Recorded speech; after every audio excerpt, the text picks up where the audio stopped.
Salut, c'est Trado. Voilà mon commentaire pour l'or, pour la séance de demain, mercredi 18 novembre.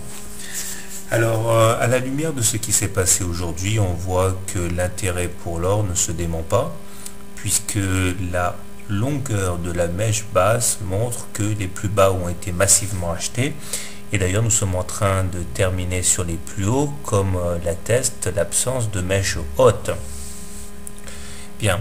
Alors, je le disais déjà hier, nous sommes dans un petit canal étroit ascendant jaune dont la borne supérieure, si elle était percutée, nous amènerait au-delà des 1150, 1170.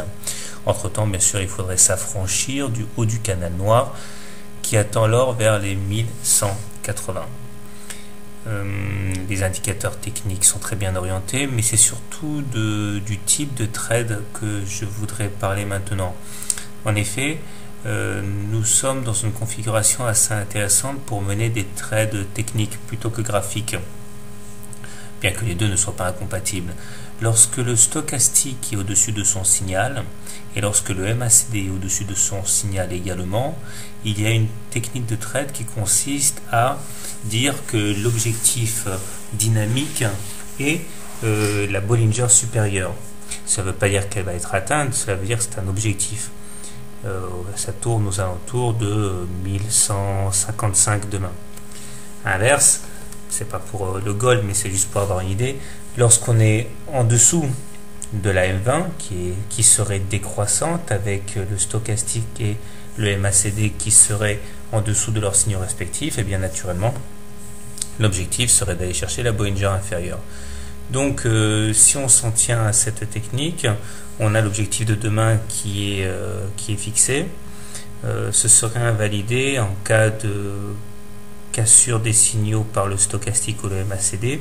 Donc on peut clairement pour demain envisager le trade suivant.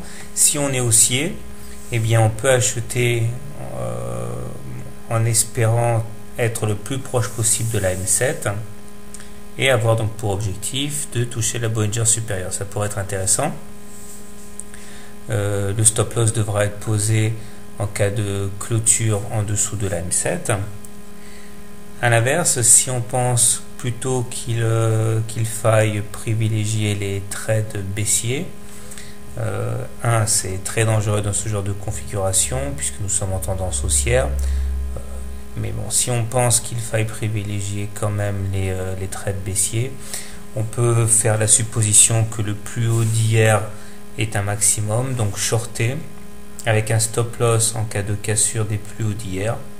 L'objectif étant de retourner dans un premier temps sur la M7. Voilà, bon personnellement je pense qu'il faudra plutôt privilégier les trades haussiers comme depuis pas mal de jours. Voilà, bonne semaine et bon week-end, bonne soirée, bon trade.